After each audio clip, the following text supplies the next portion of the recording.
Here is a question nobody in the history of the church has ever honestly answered no to. Are you one of the foolish virgins? Think about that for 3 seconds. Your honest reaction was probably not maybe. Your honest reaction was probably nothing, because the question doesn't feel like it applies to you. And that is the exact problem Jesus was warning about. Everyone who has sat through a Sunday service knows the parable. 10 virgins, half wise, half foolish, all waiting for the same bridegroom, all part of the same wedding party. And when the door closed, 5 were inside and 5 were standing in the dark, knocking on wood that wasn't going to move. Here is what we never stop to ask. Did any of the 5 foolish virgins believe, in their own minds, that they were among the foolish? They didn't. They dressed the same. They waited the same. They spoke the same language, carried the same lamps, called the same name at the door. The separation happened not because of what they said or believed, but because of something invisible they didn't have. So here is the question that should sit with you right now, before this video goes any further. What if the same spiritual confidence that makes you feel ready is the exact mechanism preventing you from recognizing that you're not? If that question makes you slightly uncomfortable, stay with it. Because that discomfort is the beginning of the kind of honesty Scripture is actually asking for. In the 1990s, researchers studied a phenomenon called change blindness. The results were quietly disturbing. When change happens gradually, in small, incremental steps, the human brain consistently fails to register it. Not because people are inattentive, because the brain is wired to detect contrast, not slow drift. You can watch someone change their appearance through a series of tiny, staggered disruptions, and when they turn around completely different, a significant portion of observers notice nothing. The change happened. Their eyes were open. They simply could not perceive what they were not watching for. Now read Hebrews 3:13 slowly. Exhort one another daily, lest any of you be hardened through the deceitfulness of sin. That word hardened is not describing a rupture. It is describing incremental drift, so gradual it does not feel like movement. The deceitfulness of sin, Scripture says, is not that it appears sinful. It's that it proceeds invisibly, daily, in increments too small to consciously register. The soul can grow cold the same way a room grows cold when the heat goes off in the middle of the night. You don't wake up shivering the moment the furnace stops. You wake up hours later, confused about when exactly the warmth left. And the terrifying implication embedded in that verse is not just that hardening happens. It's that the primary evidence of its progress is the inability to perceive it from the inside. Go back to Matthew 25. Most teachings on this parable focus on the obvious contrast between the wise and the foolish. But there is a detail almost every reading skips past, and when you actually see it, it reframes everything. Verse 5. While the bridegroom delayed, they all became drowsy and slept. All 10. The wise virgins did not stay awake.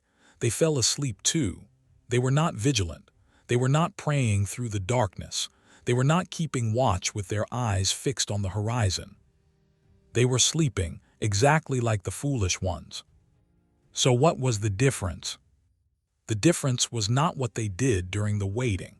The difference was what they had done before the waiting began, before the drowsiness arrived, before the long silence made the urgency feel less urgent. The oil accumulated before the moment of testing ever came. That is what Jesus buried inside this parable that most of us walk right past. Spiritual readiness is not a state of perpetual alertness. It is the product of accumulated intimacy with God, with Scripture, with the honest practice of prayer built during ordinary days before the extraordinary moment arrives. The foolish virgins didn't fail in a dramatic way. There was no apostasy, no public collapse of faith, no renunciation. They simply deferred the maintenance of the oil. Not forever, just until later, just until the waiting didn't feel so long, just until a more convenient season arrived, and later, as it always does, never came. Turn to Revelation 3. Jesus is writing a letter, not to a pagan empire, not to hostile outsiders. He is writing to a church, a functioning, recognized, active congregation of believers in a city called Sardis. And this is what he says. I know your works. You have a reputation for being alive, but you are dead. Not struggling, not lukewarm, dead. But here is the detail that should stop you. The church of Sardis was not in visible crisis. There was no public scandal, no mass departure. By every observable standard, the church was functioning, present, historically rooted in faith. They had a name, they had a reputation, they had a track record with God. And the God who gave them that history looked at the current condition of their souls, and what he saw did not match what they believed about themselves. This is the pattern Scripture keeps returning to across centuries and covenants. The danger is rarely dramatic failure. The danger is the slow, invisible movement from genuine relationship with God into the management of a spiritual reputation. Going through the motions, answering the theological questions correctly, knowing the right verses for the right occasions, wearing the lamp without the oil. And because the lamp still looks like a lamp from the outside, the hardening goes undetected. Here is the mechanism that nobody wants to name directly. Spiritual confidence, when it is not rooted in present intimacy with God, does not protect you. It blinds you.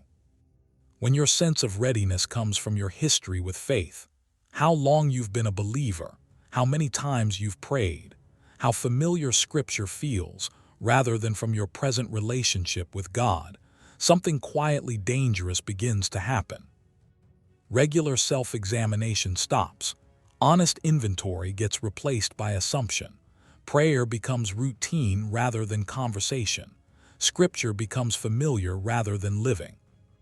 And because nothing visibly collapses, because the lamp still looks the same from the outside, the drift continues, imperceptibly. The way a flame diminishes not in one dramatic gust but through 1,000 small moments of neglect. The foolish virgins in Matthew 25 were not hypocrites. They were not frauds performing a faith they secretly despised. They genuinely believed they were ready. That is the most sobering sentence in this entire teaching. They genuinely believed they were ready. And they were standing outside a closed door, discovering for the first time, when nothing could be done about it, that what they believed and what was actually true were not the same thing. If every person in the church believes they are among the wise, and statistically half of them are wrong, then the certainty you feel right now is not the same thing as evidence. This is not condemnation. This is the mirror the parable was always meant to be. The question is not whether you have a history with God. The question is whether you have a present relationship with Him. Not whether you used to pray, but whether the conversation is still genuinely alive. Not whether you once felt the Spirit move, but whether the oil in your lamp is actually being maintained right now. Not whether your theological answers are correct, but whether the God those answers describe actually knows you. Here is the clarifying truth at the center of all of this. Spiritual readiness is not a status you achieve. It is a condition you maintain. There is no arrival point, no theological exam you pass once that certifies you as permanently prepared. The oil does not stay in the lamp by itself. It has to be replenished, not dramatically, but consistently, quietly, in the daily, unhurried practice of genuine relationship with the living God. And the most reliable indicator of whether you have it is not how long you've been in the faith, not how many services you've attended, or how much of Scripture you can quote. The most reliable indicator is the quality of your present intimacy with God, the honesty of your prayer, the sincerity of your surrender, the actual living relationship between your soul and the one who says at the door, "I know you," or does not. The door does not close because of theological error. The door closes because of relational absence. I never knew you. Not I know you did wrong. I never knew you. The lamp was there. It looked like a lamp. The oil was gone. Filling the lamp does not require a spiritual crisis. It requires a daily decision to remain genuinely present before God, not just organizationally connected to a church, not just intellectually familiar with biblical content, actually present, actually honest, actually returning day after day in the ordinary quiet to the relationship that makes the lamp burn. The wise virgins in Matthew 25 were not extraordinary people. They simply did ordinary things with consistency. They tended the lamp before the long night. They maintained what others assumed would maintain itself. And when midnight came, they were ready, not because they stayed awake, because they had prepared. There is one thing this leaves unresolved, and it should. It doesn't tell you the day or the hour. It doesn't offer a checklist that, once completed, grants certainty. It doesn't give you the confidence the foolish virgins were looking for when they knocked on that door. What it offers is something more honest and more valuable than false certainty. An invitation to examine. Not your history, not your reputation, not your theological position. Your present relationship with God. Is the oil actually in the lamp? Not was it once. Not does the lamp still look like a lamp from the outside. Right now, tonight, when the night is long and quiet and the waiting has lasted longer than expected. Is the oil in the lamp? That answer is not found in your confidence about it. It is found in the honest, present, unmanaged reality of your actual conversation with God. Tend the lamp not once, every day.